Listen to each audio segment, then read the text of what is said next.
This is a story of my first encounter with the paranormal that I can remember.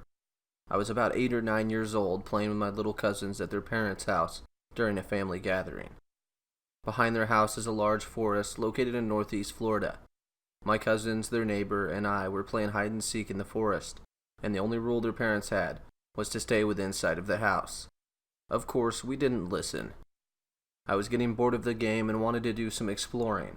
I convinced the other kids to join me as we headed deeper into the forest. I noticed this ball of light floating midair. I thought I was seeing things, and I remember rubbing my eyes just to make sure it wasn't in my head.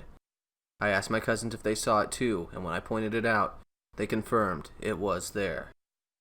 It was bright and bobbed back and forth, changing from a yellowish color to a transparent green hue.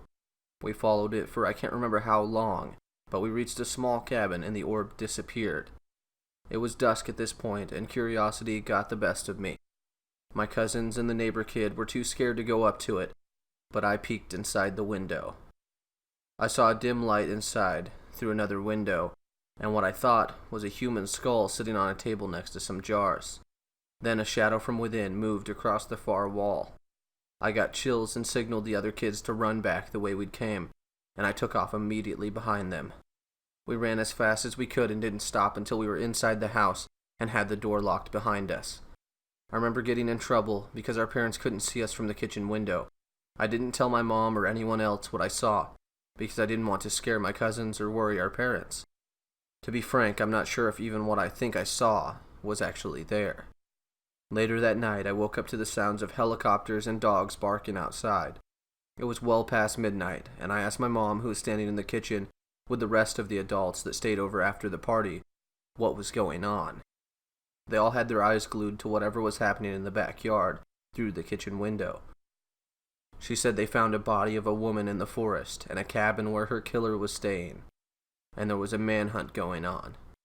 I remember not being able to sleep the rest of the night, and the glaring white lights that shined through the folds of the blinds from the helicopters above.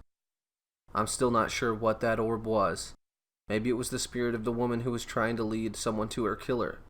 I'm not even sure if one of the other kids told anyone about the cabin we saw, and if it was one of the parents that called the police. I just remember us not being allowed to even go near the tree line anymore when we visited, and after that night, I never wanted to anyways.